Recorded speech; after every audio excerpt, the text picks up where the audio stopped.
headphones. See if I can put these on without knocking stuff around. Here we go.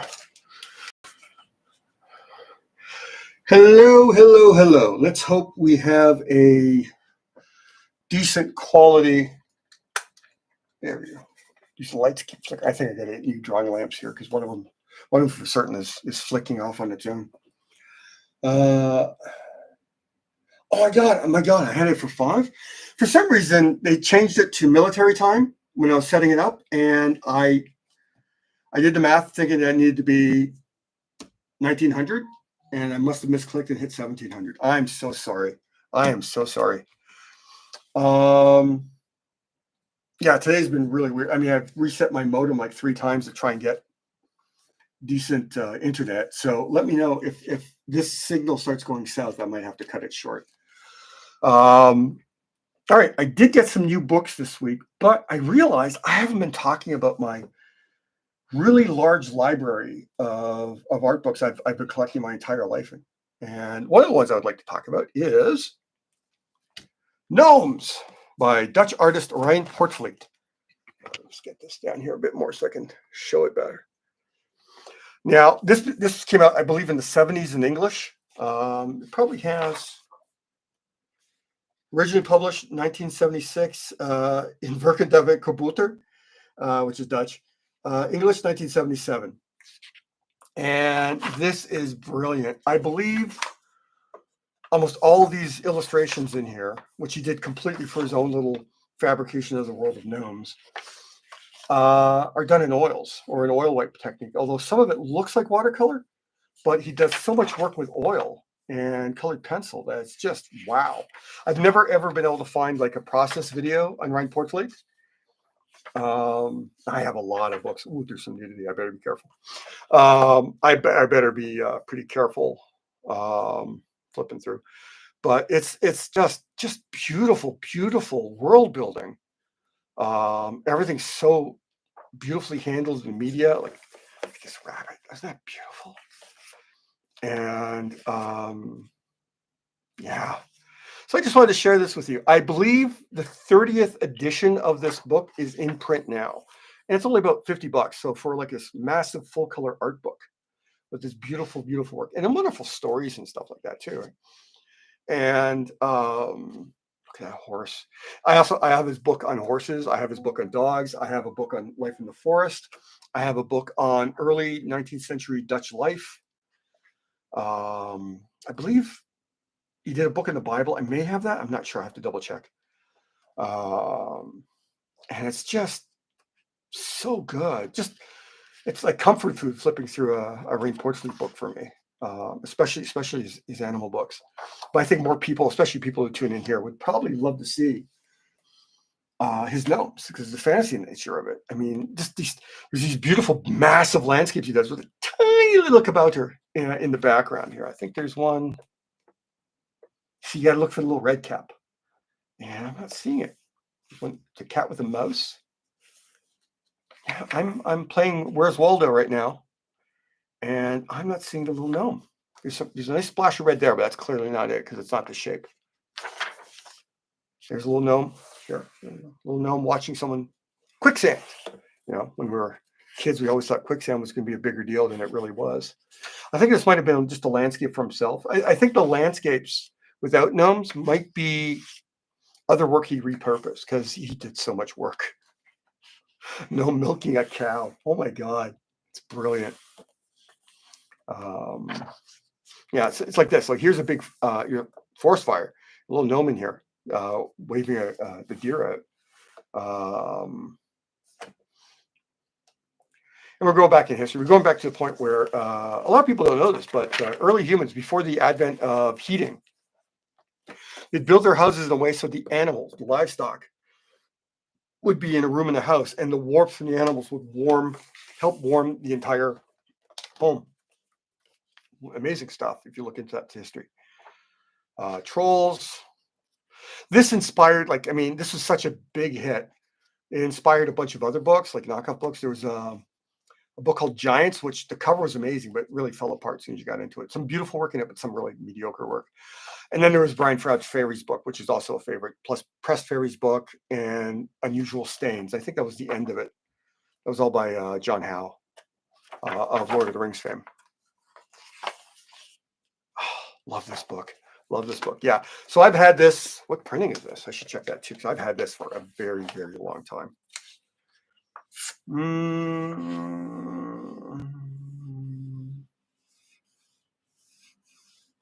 They don't have. Could this be a first printing in English? That's not a big deal, I don't think. But I must have. So I got this a long time ago, used. Like I think I got it in the '80s used, which makes sense. So I think here we go. I have a first printing of the English gnomes. I'm pretty excited. Unless the cover's different or I'm missing something, but I don't see any second printing info. I love these books. Maybe what I'll do is I'll spend the next few weeks just opening up the Rank Portfolio book or two. But yeah, so this is the reluctance to showing the other Rank Portfolio books is some of them are only in Dutch, and I don't know if they're all in print. So I might be showing books that you would have to spend hundreds and hundreds of dollars for if you were interested. But yeah.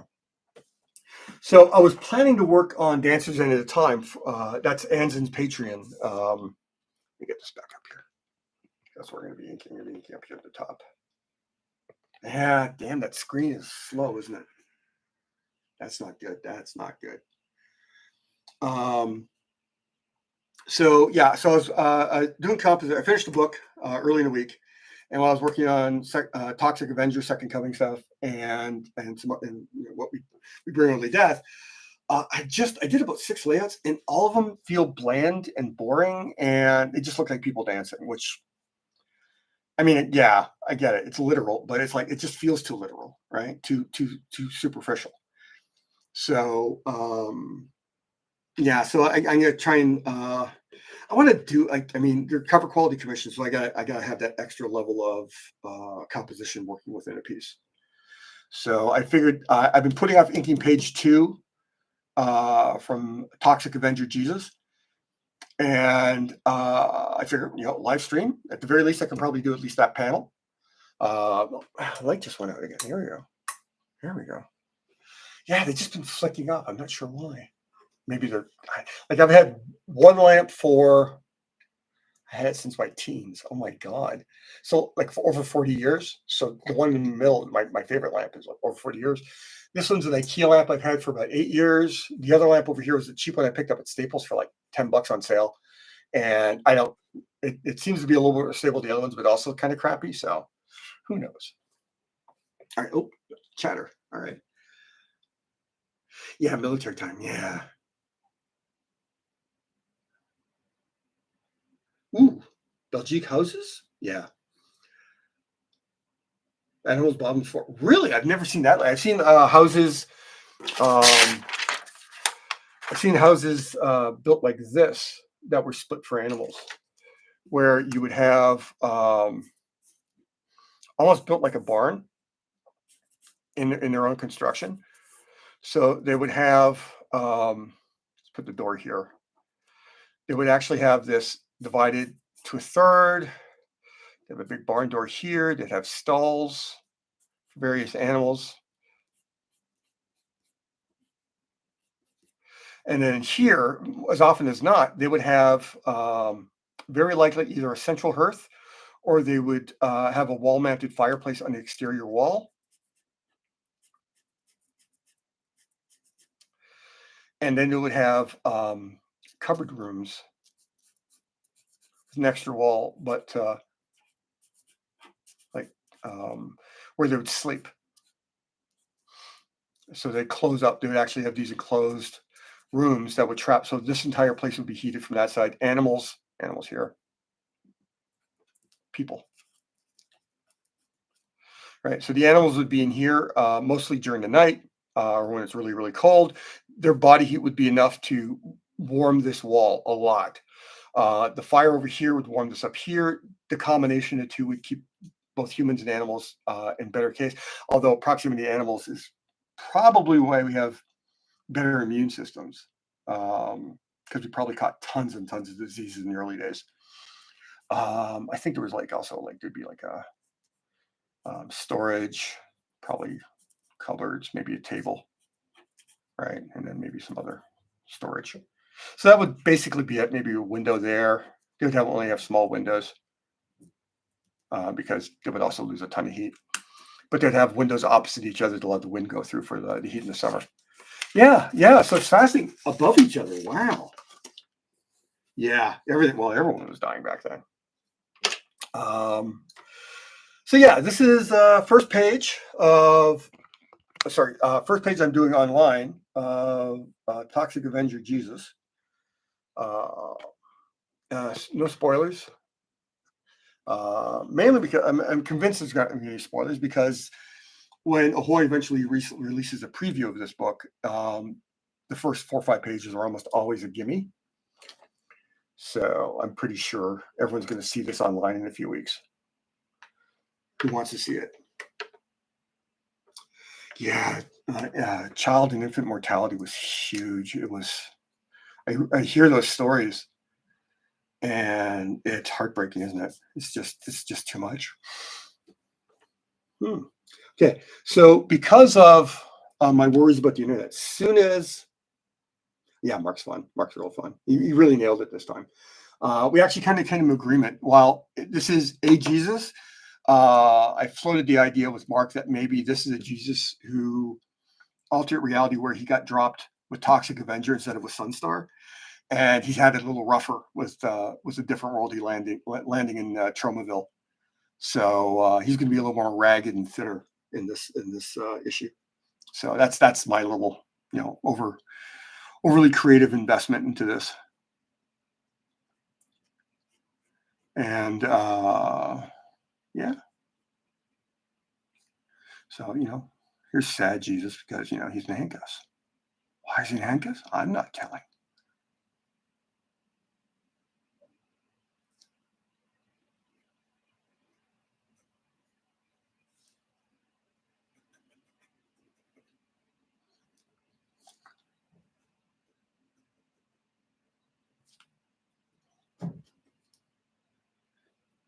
Honestly, at this point, from drawing, laying out all these covers, working on the 4th arc of Second Coming. I mean, it's so weird. I never got a really long run on a superhero book back when I was interested in doing that stuff.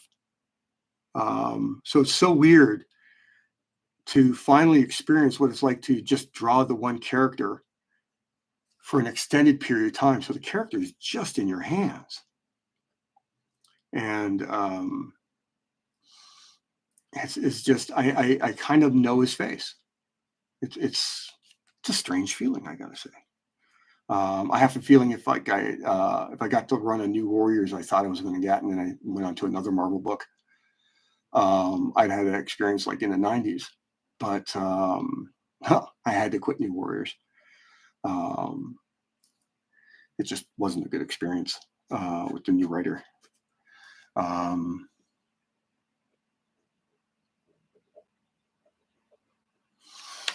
So yeah, I get to draw a bunch of. I got to tell you, I've redrawn every Toxic Avenger at least twice because his proportions are so unique. And he's got all these weird, like his head is weirdly constructed. I mean, it bends in the middle, like his skull bends. There's a curvature in the middle of his skull that his entire skull turns around on. And at least in the comic, the Harper art, which is brilliant. I love his work. I'm just hoping to do it justice here because I believe the stories are fun. I'm waiting for the trade, so I've only kind of skimmed a couple of issues, about the first couple, but I'm waiting for the trade to finish it. It's just stupid fun. I mean, I hate to say this. I watched all the movies. I enjoyed them, but I wasn't a big fan. I just enjoyed them, right? And so coming back to this forced me to rewatch some of the earlier ones. And I'm going, wow, I'm really happy they're making a new Toxic Avenger movie. It's coming out this August with starring Peter Dinklage as the Toxic Avenger. So I don't know if it's just voice work or he's in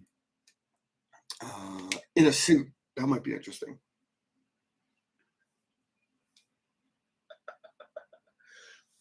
Yeah, he's beat up Jesus. This Jesus is better able to deal with toxic Avenger, as Second Coming Jesus was really well built to deal with Sunstar. So it's all part of the effort to show him respect within the context of what everyone says that we're attacking him with. And I should mention, this is why comments are open to subscribers to the channel only today. I don't think it's been mentioned before, but at least not online. I've done interviews. When Second Coming was coming, when it was at Vertigo, and then when I went to Ahoy, I was getting death threats. Now, I've been online long enough to know full well that the vast majority of death threats are bullshit. Right? They'll never follow through. But you know what? I don't like them anyway. So if you apologize, I'm gonna have to be a little more strict on the level of participation here, at least for the any of the Toxic Avenger stuff. So yeah, that's a little bit of personal safety. I don't want people dropping in the chat and going, do Muhammad next, which is such a tone deaf understanding of what the hell's going on, what we're doing. And I gotta tell you, the thing that blows my mind by the people, it's like one of those things that I grew up with the last name Pace. So when I was in elementary school, a lot of kids thought it was so clever to make fun of it and call me Richard Paste or Richard Space or something like that. And it just wasn't funny. And what made it less funny was the fact that so many people would come up with it and think it's the most brilliant thing in the world. And I'm like, dude, it's not. So every one of these weird, intolerant schmucks come around and say, we'll do Muhammad next. It's like, all right, okay. You know what? I grew up in Western culture. I was born Catholic, or born into a Catholic family, which is more accurate. And so I have an understanding of the presence of Jesus in our culture. So if I'm going to mock something, and Jesus isn't being mocked, it's Christianity that's being mocked. If I'm going to mock something, I'm going to mock something I know. I can't mock Islam, right? I can't mock because I don't know it. I know aspects of it. I know there's been a lot of distortions of Muslim faith in Western culture because, I mean, you know, yeah, show me a white guy from history and I'll show you a guy who's probably racist and a bigot. So, I mean, this is what we inherited. You know, make his hair a little wilder.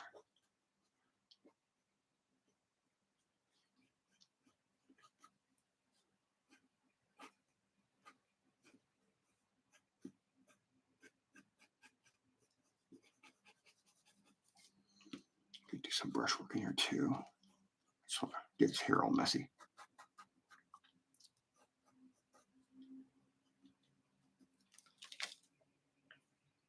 So yeah, so it's I really don't want some weird jerk showing up during a live stream and starting to attack me or the people here are supporting me. I have no time for that. So that's just it. So for the Second Coming streams, it's going to be subscribers only, and it's a 5-minute delay. So if you want to say something, you know, you can subscribe, make a comment after 5 minutes, and if you just didn't want to get notifications, which I really would like it if people got notifications for my stuff, you can still unsubscribe immediately after you post. So I'm perfectly okay with people doing that, and I realize that tells the hateful people what they can do to get through. But I'm also more than happy to ban them, block them, all those good options. So yeah. You know what? Before I forget, because I'm quite capable of forgetting, I picked up these new these new brush pens, like a whole set of five, yeah. And because another artist online was like really recommending them, but all the information on them is Japanese, and the packaging came in Japanese. So I can't remember who makes these or what the name is. I'd have to go on online and find the info. But they're pretty good brush pens. But problem is, the ink doesn't flow as nicely as I like. So I could use these for like good sketching pens. Um, but I think they're quite limited in terms of like what they can do in terms of inking for comics. So I can reinforce lines like I'm doing here. But if I was rendering everything, the ink would drop out way too much.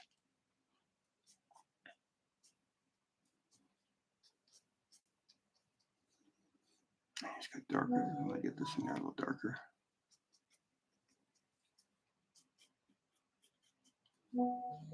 Oh gosh, I'm getting a lot of notifications. Hang on, let me see. It's not an emergency. 1 second. When you hear like 4 or 5 notifications, you kind of go, "Uh-oh, is someone in trouble?" Boop boop boop boop.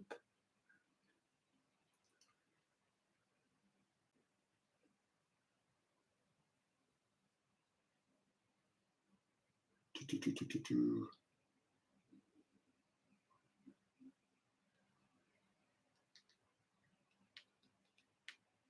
Okay, just checking to make sure.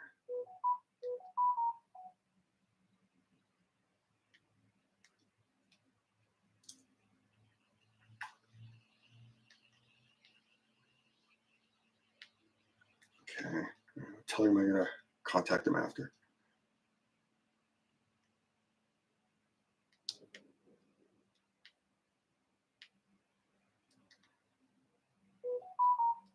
And more notifications.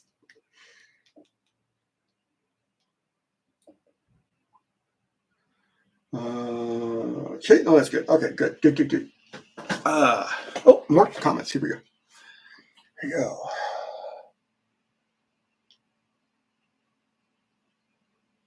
10 issues of Jesus Man. Do you have it? Oh my God, Anthony, if you still have that, I would love a scan. If we can, maybe we can actually run it as a fan bit in the back of a Second Coming trade or something. Oh, damn. You had my hopes up there, man. You broke my heart, Anson. I'm crushed. That's brilliant, though. I love your secret identity. Father Banal Mundane. Oh, if we decide to do that today, we'd make it a little more Irish.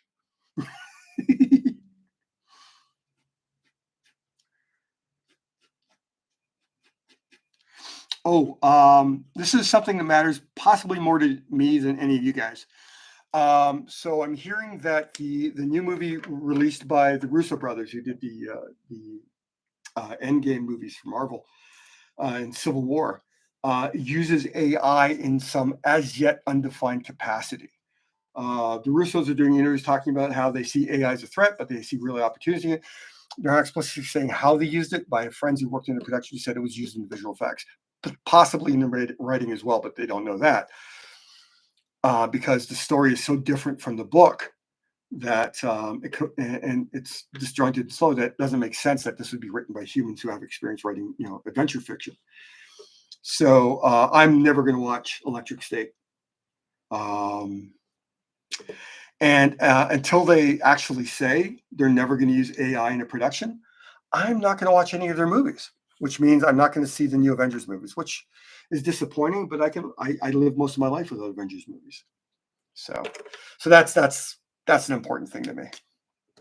Um, so I will not be watching Russo Brothers stuff, especially since they seem to be completely oblivious to how much damage it's doing. So yeah, thank you, Anson. I really appreciate that. Tomb Underground Mag. Anson, you gotta go. You gotta go on that. At some point, I should probably get some sort of connected Discord server so we can chat. It'd be kind of cool to have like a co-narrative, like you pick a friend or someone randomly from the and see if I could feed the audio in and talk about stories. I'd love to hear about Tomb Underground Magazine. Tell me more. I am curious.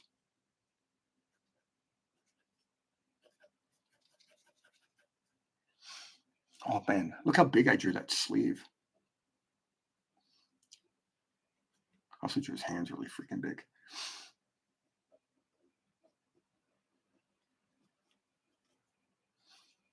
Some can't good.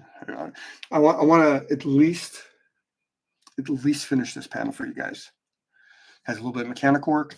This should be an easy one. If I finish this panel early, this should be an easy follow-up. Or, but I'll let you go. You know, maybe I'll do this, and then maybe I'll ink that Toxic panel for you guys, so you actually get to see me do the some Toxic work in this first Toxic Avenger stream. I gotta say, it's like I'm so happy Ahoy's getting me to do this.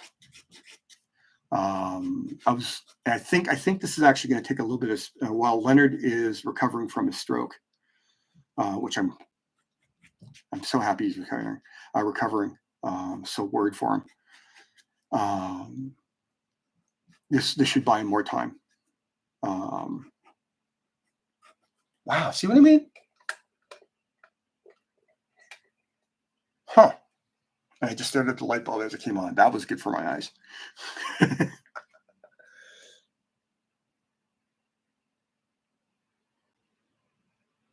And so I assume since you don't have any of your Jesus comic, you don't have any of your Tomb comic either.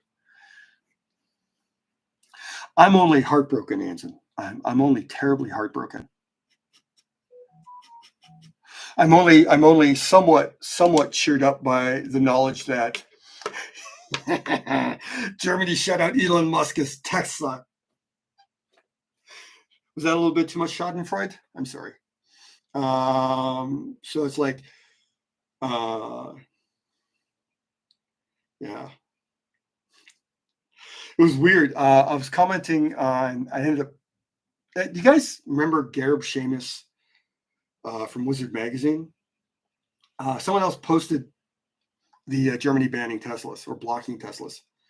And this guy started doing all this excusatory pro-Trump shit as Gareb Shamus, you know, famously a Wizard magazine that exploited the comics market as it was in the late 80s and 90s, launched a bunch of cons that didn't really make money, but damaged the con environment as it was. And so he's defending it. And I'm like, he's like, are you going to be equally dismissive of Elon Musk as he rescues the astronauts? Well, I believe they're already home safe, right? And I don't think they were rescued by Musk. I think they were rescued by another space agency. And I'm thinking, it's like, I'm going, he's destroying your government. He's a known white supremacist. No, and he's dismantling your government. What the fuck are you doing, believing he deserves support for anything he does? So, yeah, I'm decidedly an anti-Musk, anti-billionaire guy. So I'm sorry if you didn't know you're signing up to watch a super lefty artist draw. Jesus, I hate to break it to you, but this is the case. I want my American friends to be safe from all this nonsense that's being done to them. I kind of want my country to be safe from all the nonsense they're threatening. It's an interesting time to be alive, I should say. Here, elbows here. Just gonna come down like that. Here we go. There we go.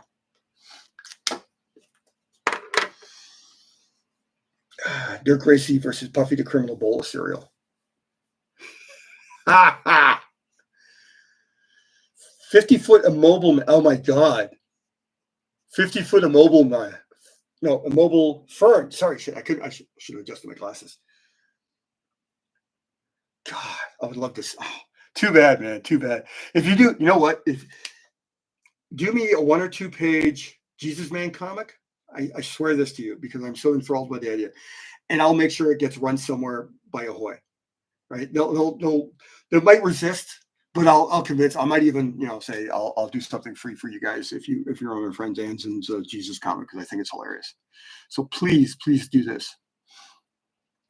I have a feeling. I think really cool fan art. Second Coming. I can convince the Ahoy people to run it. They do kind of like an online letters page. So you do anything like that, I will happily feature it on all my socials and get the Ahoy people. to jump on board and support me in that, because I think we have some of the best fans in comics.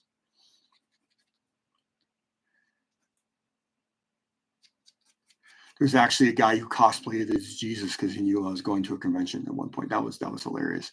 He says, "I'm your Jesus. I'm your personal Jesus," which always jumps in my head. He was just funny guy.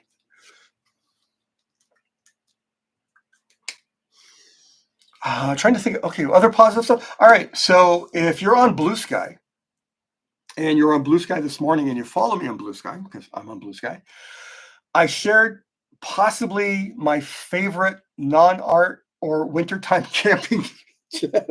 I think I mentioned this before. I have a weird ASMR addiction to people camping in wintertime, building their own shelters and chopping wood and slashing structures together and building a fire and all that stuff. Something about that just is so romantic and charming to me. And like art, a lot of art channels like Proco and a bunch of other guys.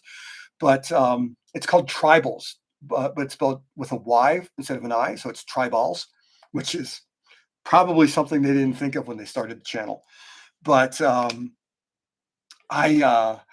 it's all these. I don't hold me to this. I think they're Pakistani, right? So they're a regional tribe of Pakistani people. Some of them are unfortunately can't read.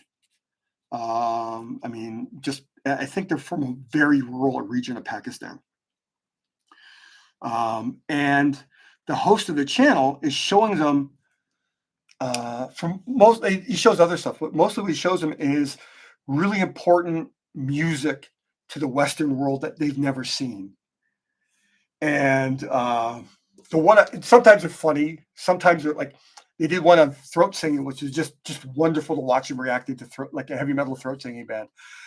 But today they did very edited, but today they did 3 of the gentlemen watching Queen's performance at Live Aid. Oh my God. I choked up watching that video. And then, oh my God, and then someone responded saying, "Oh yeah, there's another video they did responding, different channel where they're responding to, I believe it's Bohemian Rhapsody."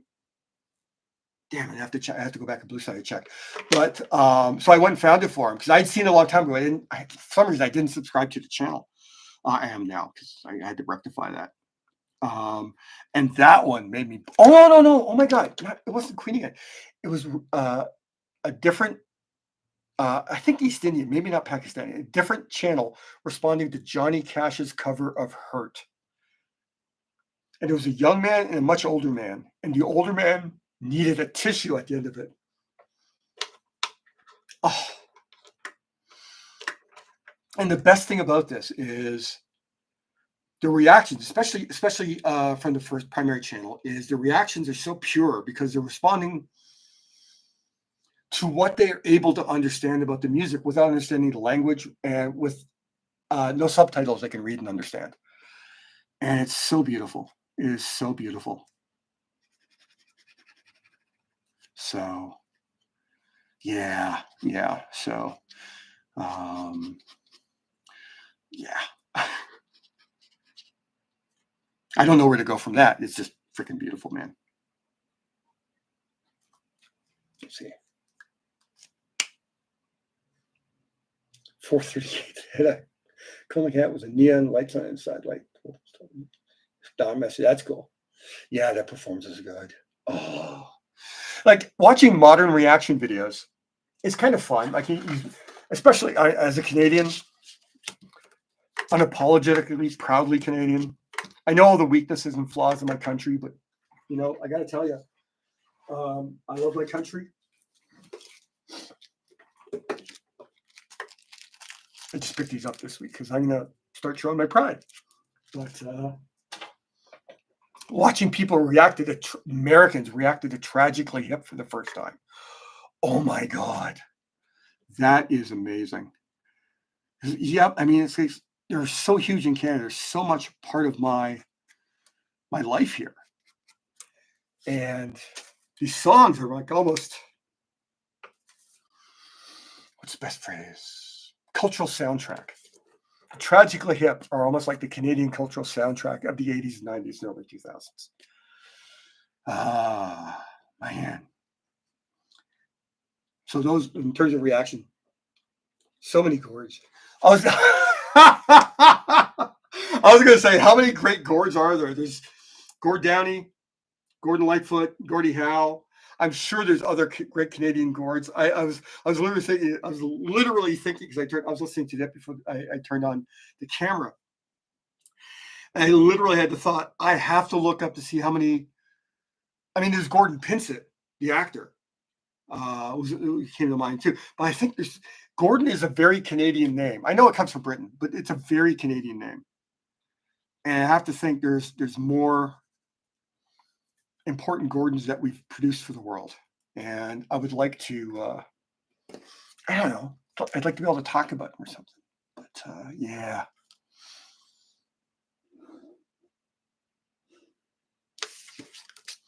I often use this stupid ellipse guide as a straight edge, even though I know, okay, will you be able to see it? Hang on. Is this the one I cut it off of? Oh, it is. Okay, so I bought a whole set of these barrel rapidograph ellipse templates back in the, I want to say early 90s, like stupidly expensive. But all of them came with a weird little bump. So I was not thinking using them as a straight edge, I'd end up having this weird little bump in the line. And I go, oh shit, I gotta fix that. And eventually what I did on this one is, damn it. Maybe, you know what, man? I do remember doing more than one. I took an X-Acto blade and very carefully just shaved off that little bump. It was like excess plastic, right? I just shaved off that little bump and it made it a perfect straight edge. I was worried I was going to wreck it somehow, but it held up. Yeah. I bet you guys didn't think you were going to tune in and see me talking about Canadian music acts, gnomes, and Pakistani people appreciating Western music. But here you go. This is the insanity that is Richard Pace's YouTube channel. Welcome to it.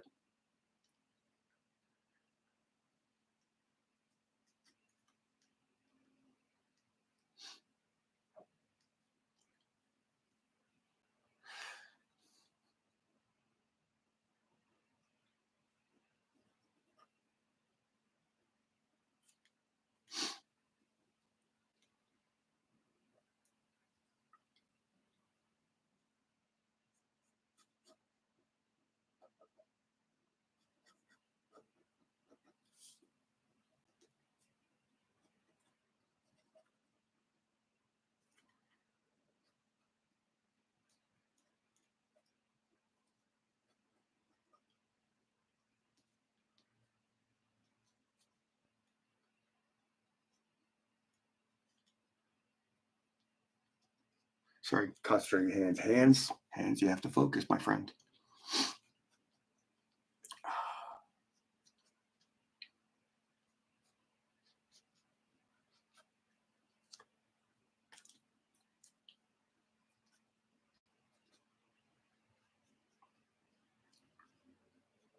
always like to put a little change of direction in the hands and fingers and stuff.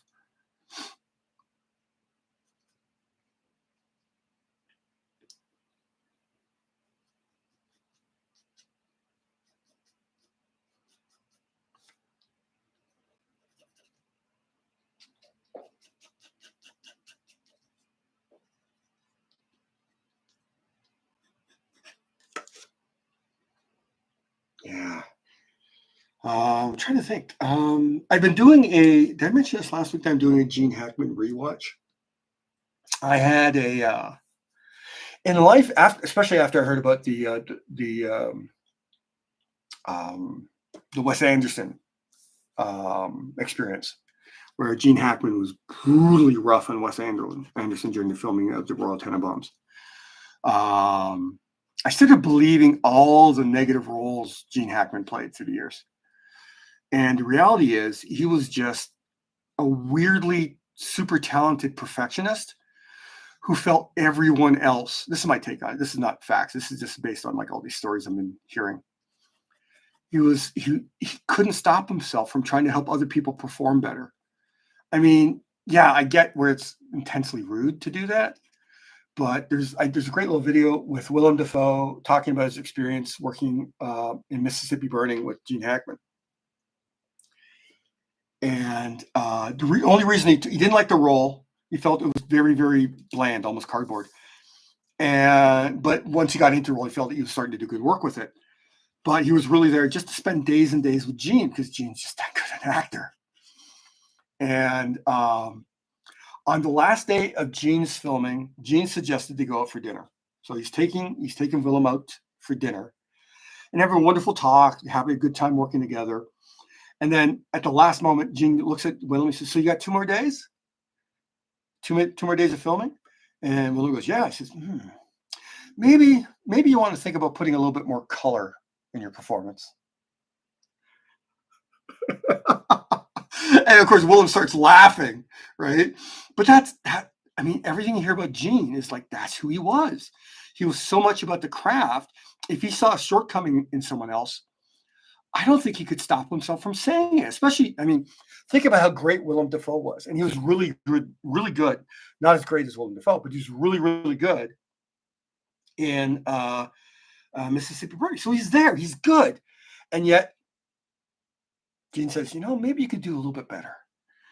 And I got to say, that's kind of fucking endearing that he just couldn't stop himself.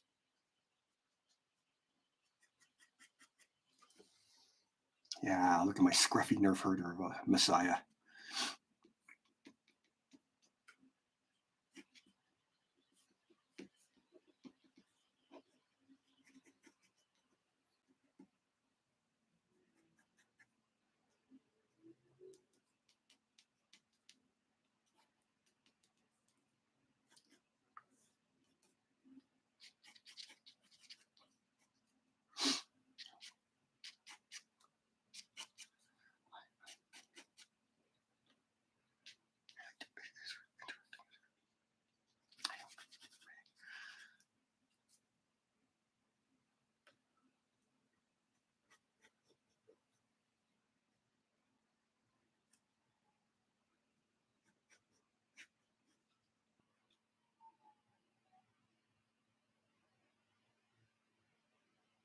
That's a good take. Oh my God, that's a good take.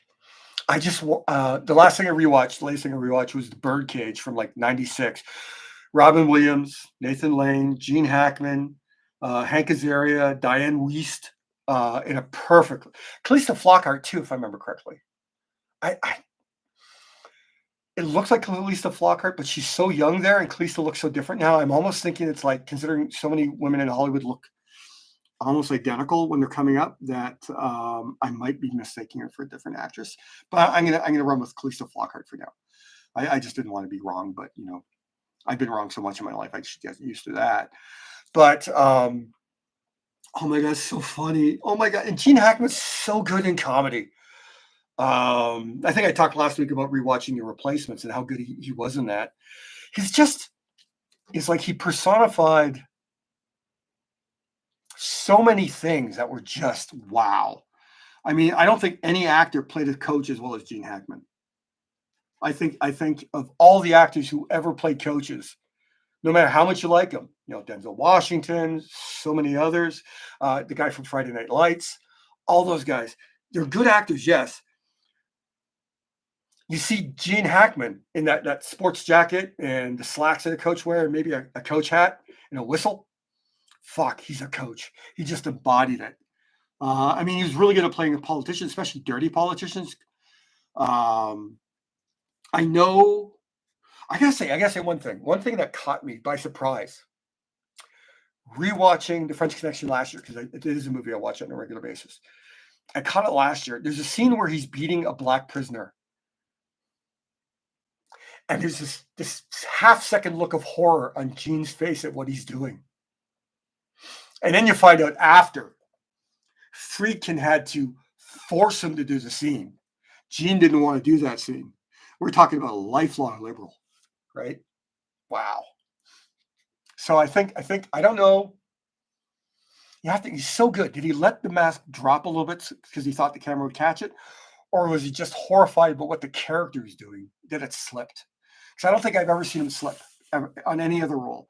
Of course, I don't think he's ever done anything as brutal and horrible. I mean, what he did in Unforgiven is dark, but he's much further along in his career at that point. And everyone knew he didn't want to do that scene, but he did it. It's the one with Morgan Freeman in jail. And yeah, such a good actor. So I feel a little sad that it was like mentally so hard on him because of the Wes Anderson thing. And I started thinking the worst of him because, you know, big Hollywood guy being an asshole to everyone. He just was that much wanted everyone to be that good. He didn't want to be that exceptional alone. So I get that. And then I saw, I think I shared it on Facebook. Yeah, Palpy Doyle. No, that was Skip. That was the Replacements. Hoosiers is this week coming up. I love the movie too much to cram it in too much with everything else. This is the Replacements, which is a movie as I talked about before. I should hate. It's about scabs taking contract jobs, and it's just the cast is so freaking amazing. Like Keanu Reeves, Orlando Jones, John Favreau, Jack Warden. Oh my God, there's a blonde English actor. I'm blanking. He's a great character actor. He's been in so many things. Usually playing a rough-edged guy, but he's playing a English footballer as a kicker for this replacement team, and he's just so good. And there's a lot of other character actors you're probably used to seeing that are in it, and everyone pitch perfect. Everyone's pitch perfect in this movie, and I watch it every 5 years or so, despite the fact it's a movie making scabs look all right. I'm very pro union, so scabs are kind of an issue for me. Again, lefty. Wow, that Jesus turned out pretty good. I think still got to do the white paint stuff, but I later learned that I saw that because I think it was Jason Schwartzman who talked about Gene Hackman being hard on Wes, or the only person I saw talk about it, and he was very defensive of Wes because he's been working with Wes since Rushmore, and I could see that you defend your friends. I vociferously defend my friends when I can. So I get that. But later Bill Murray talks about it, and I only saw that I think since Gene passed, and he says Gene he'd been doing this so long he didn't have patience for what he called amateurs. So when they get good enough, that's great, but if you put a guy in charge of film, why isn't he a professional? Which is harsh. Yeah, I mean really harsh. But then you got Bill Murray, who's got his own issues. But yeah, so this is Jesus' public defender, who only shows up here.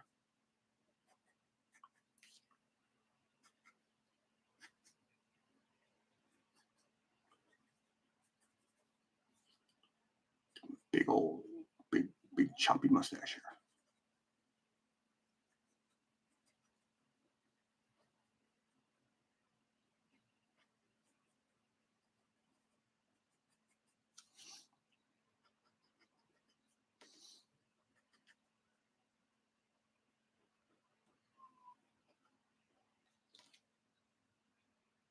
Yeah, so Anson, I believe you're absolutely right. Hackman gave an amazing performance in that role anyway. So it's like, honestly, when it comes right down to it, Wes Anderson got the better end of the deal, despite Gene Hackman not liking an amateur hour director. And you got to think, it's like compared to like the directors Gene worked with at the peak of his career, as opposed to as he ended, he worked with some of the best directors that ever worked in Hollywood. And Coppola is peak, so many people, and I could see him being a little like, honestly, if I had this thought where it's like, if I got to work with Gene Hackman and later in his career, and I knew the stories, I think I would have a meeting with him before work started and tell him up front, you're not as experienced as many of the directors you worked with. So there may be things that Gene would like to do. So I would talk through the whole project in advance.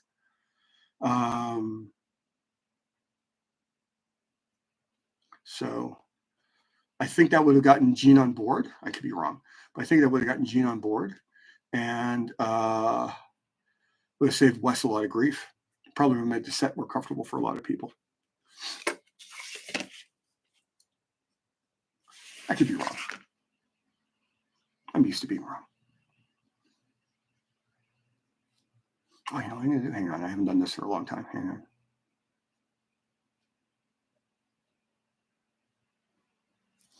So now we know what kind of glasses he's wearing.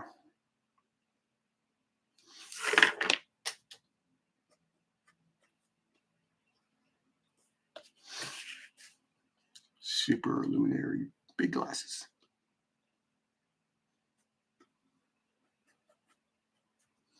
I was going to give this guy a hairpiece, and I realized I'd have to, try and get that across in the colors. And as here, so I'm just going to make him balding. It's like a big floppy back of his hair.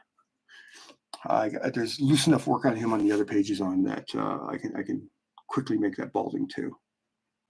I just think it's a better.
There.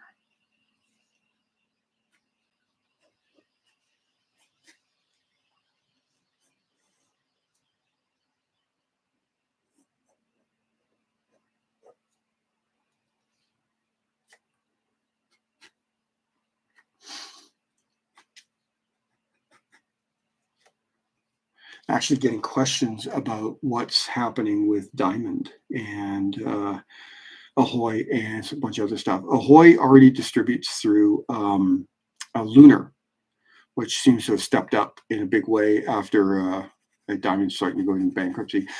I don't know if Diamond going to bankruptcy means that's the end of Diamond, but I think it is a pretty big opportunity for other would-be distributors.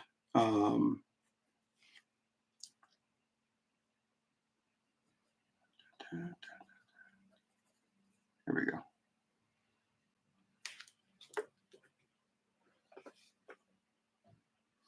So, you guys got any questions or anything?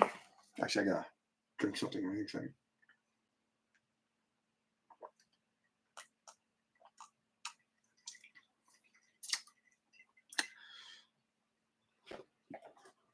Do you have anything that you know what? No, it's great. You know what we should have? We should have a moment where I ask everyone to recommend books they've read that they haven't heard me talk about. Last week, I had a friend talking to me about this book called Avengers Twilight, which is essentially almost like a Watchmen take with the Avengers, written by Chip Zdarsky. It's got this amazing art by Daniel Acuna. I mean, it's amazing art. I mean, it's just so good. I mean, it's the real reason I bought it, but it's like I'm a sucker for like Captain America stories where he's standing up against the government. So, and we got that in big time here. So I'm a big sucker for Captain America standing up for his ideals.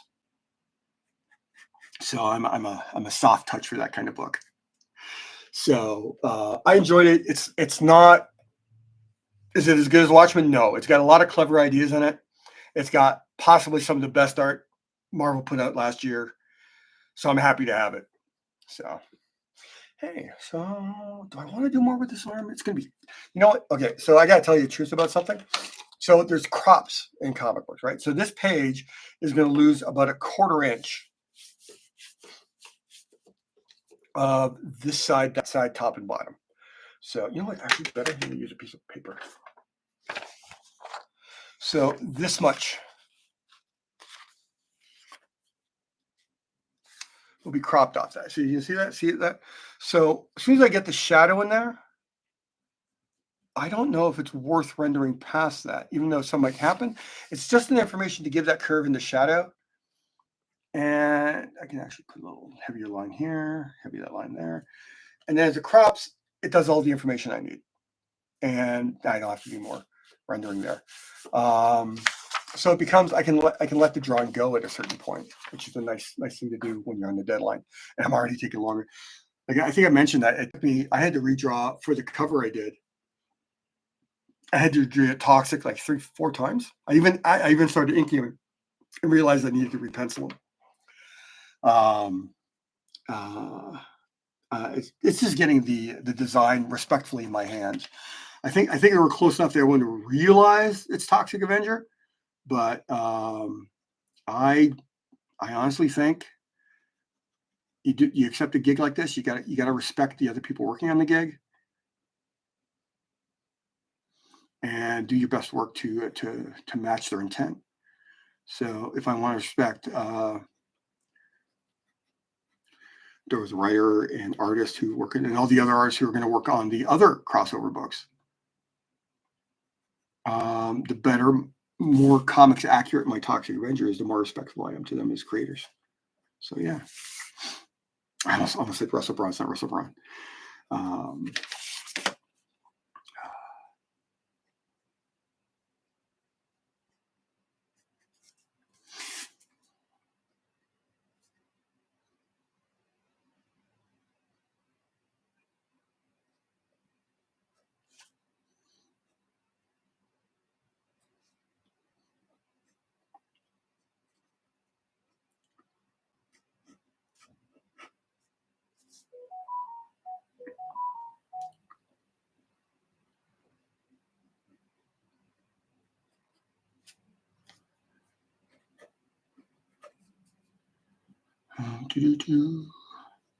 I might be able to do this guy's. Yeah, you know what? I'm gonna do this with that guy. So I really want the foreground guy, the lawyer, to pop up from the guy in the background. So I should maybe tape. I maybe have to tape this down.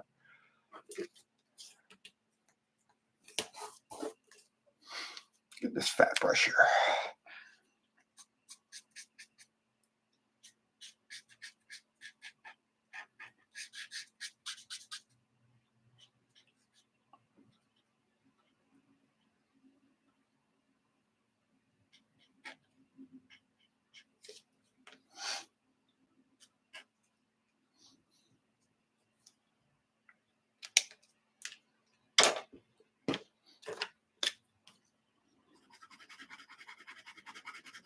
I just throw a little bit of navy blue under these scribble lines, and it reads as dark blue cop color, so, or security guard color. Court staff things, you know what I mean.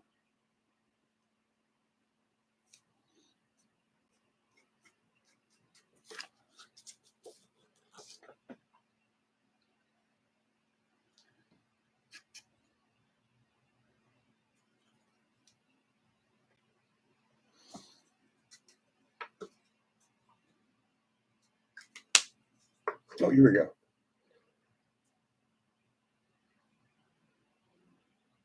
Biff.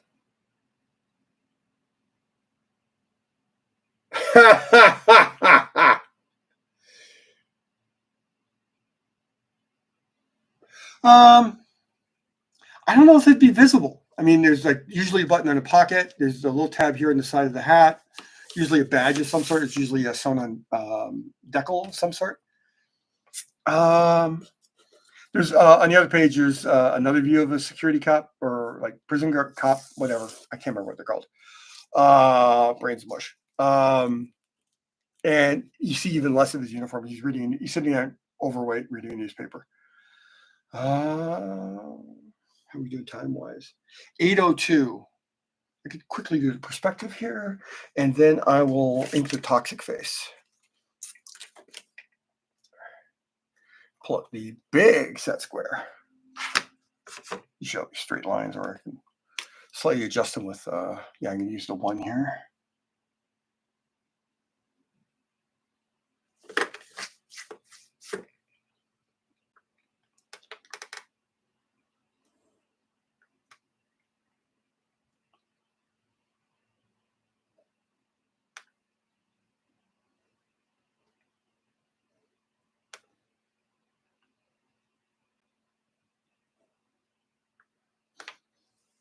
And another straight up and down verticals there.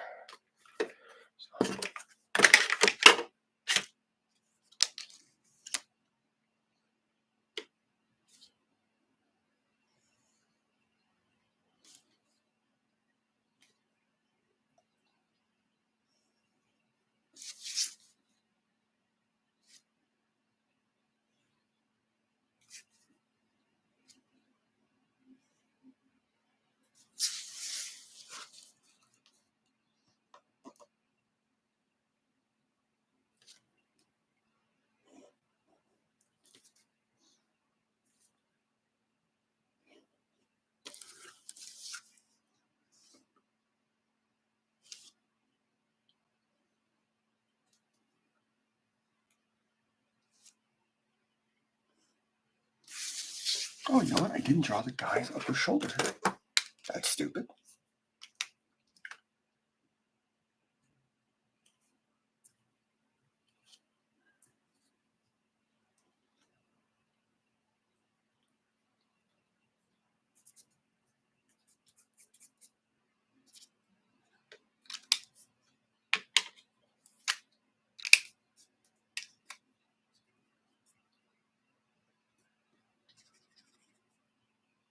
I'm going to do some other noise back here, but I'm not quite sure yet what. By noise, I mean imply that there's stuff back there, but not really have to draw anything. It's a cheat way to fill up space in the panel. It just suggests that there's stuff there. And one of the problems with these Rotring tickies is that the longer you use them, I don't know if you can see that. It's not going into focus very well. The felt tip in these tickies on the 0102, with use, because they're so thin, it can get forced back into the barrel. So these run out of nib before they run out of ink, sadly. They're still amazing, amazing markers to work with, but it's a little disappointing. That sometimes I'll use one of my Otto ballpoint ink pens to ink instead of this one, even when I know that these are the better tool, because it's like, yeah, do I really want to wreck another pen? But they're disposable. It's kind of what you're supposed to do. All right, I think I'm going to use. I think I'm going to try to use this brush pen for the things dividing the ceiling tiles.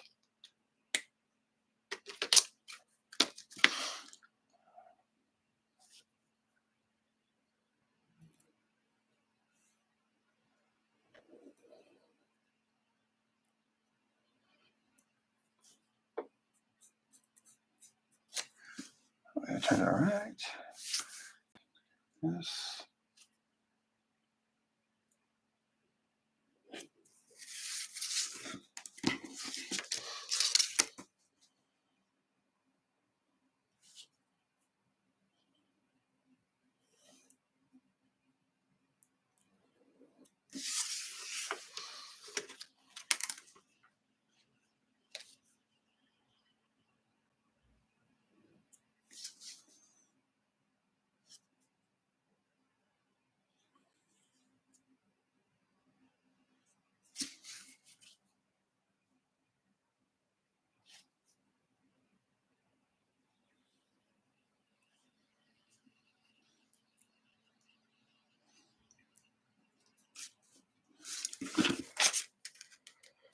this one here.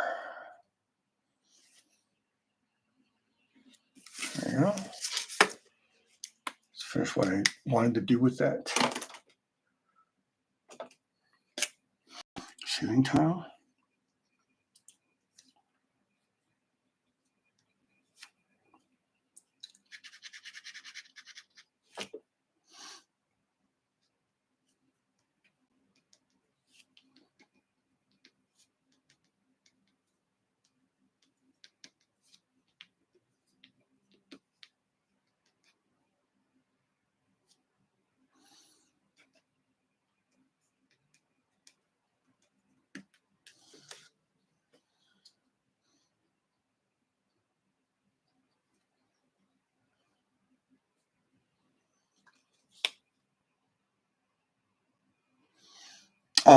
This or the super heavy black? As in, I find that the thicker lines feel more traditional comics, and they actually make it easier to do weird kind of like detaily things right adjacent to each other without completely overwhelming the visuals. It creates a solid, flat, dead line that really makes things clearer to the reader, I think. All right, I think apart from white paint, this panel's done. I'm going to be doing some white paint to make the hair look more fly away. And I went a little crazy with one or two of the lines. I want to trim those back. But we got for your entertainment, we have a Toxic Avenger face to ink now. Let me get him front and center. Put my painter's tape down here at the bottom of the page so it doesn't fall down. Please stay. Please stay. Painter's tape. I'm trying to reuse as much as possible so I'm not wasting it. But eventually that stickiness just dies.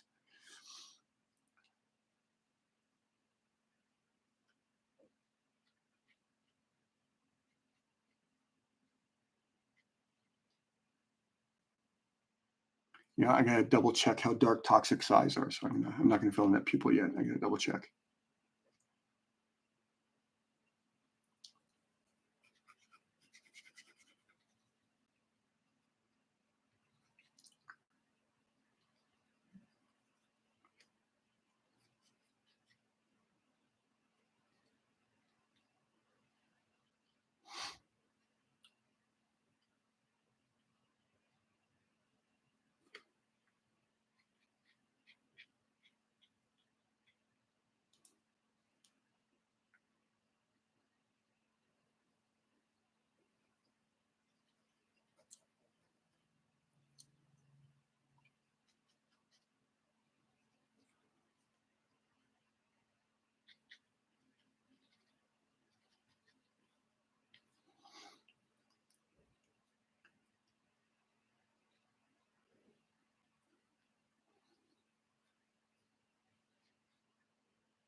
Dang it, that's something I mean, I used to study things like John Buscema's panel layouts and how whenever he did overlay, which he wasn't a big fan of apparently, he did it really carefully and really precisely. It was really good. Byrne did it too.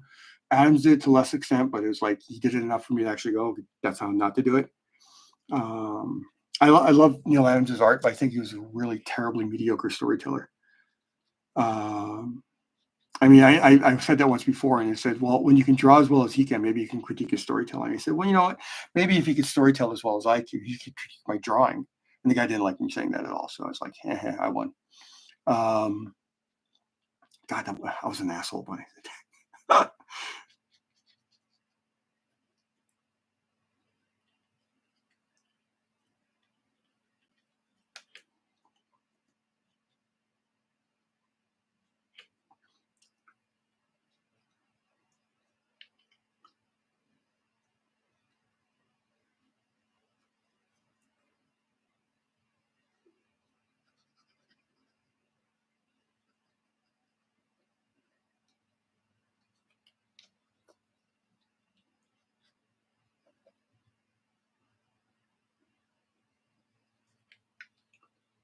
show me that for you guys. God, that's a messed up head. I kind of love it, but I'll get it in my hands thoroughly, so I should be able to sketch them at cons and stuff if I ever do cons again. But wow, this guy is so fun to weirdly draw. He's a challenge every panel. Every panel, he's a complete challenge to make sure I'm getting all the weirdness in his head right.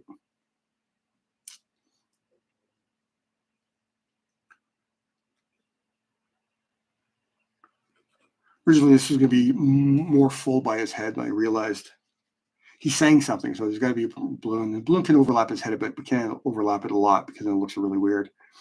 So I made it smaller before I put it onto the blues.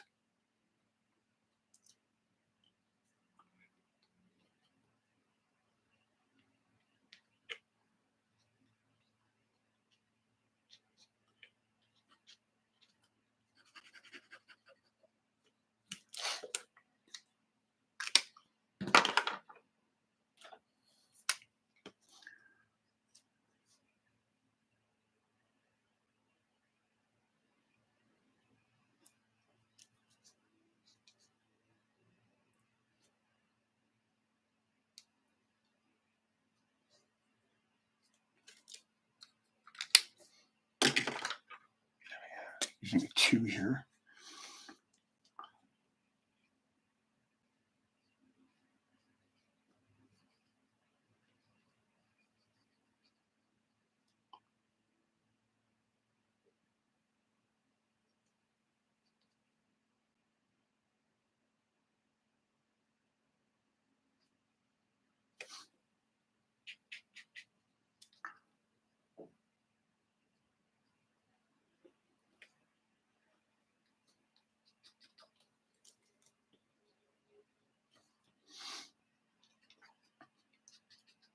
I do have to say, I did really, really enjoy rereading Dancers at the End of Time. It was a very long time. I think the last book, either I read it really, really quickly and then it all fell out of my head, or I managed to never read it before.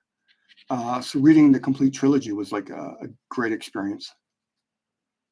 That was my pleasure reading as well as research reading for the commission this week. So I'm really happy that Anzen asked for that, because it's so easy to forget just how good Moorcock was when he's out of your view for an extended period of time.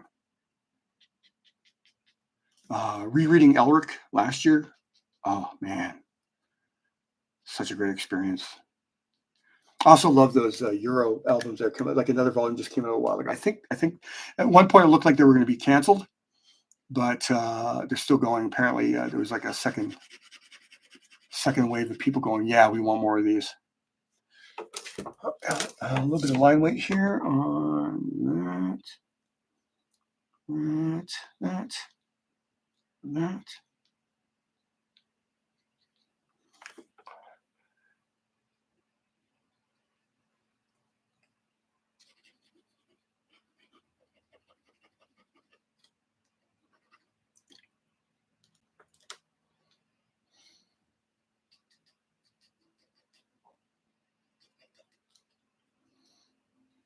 Hang on, give me 1 second. I don't want to wrap until I double check Toxie's eyes here. Like I said, I was listening to the hip.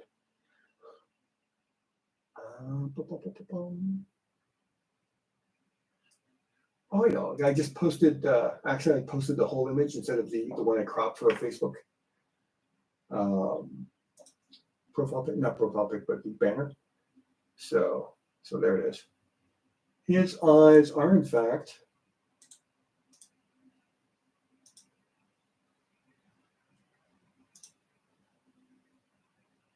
we got nice, massively sized. His eyes are dark. He's got dark eyes that get hit with highlights. So this is how I'm going to render it. His pupil. And there we go.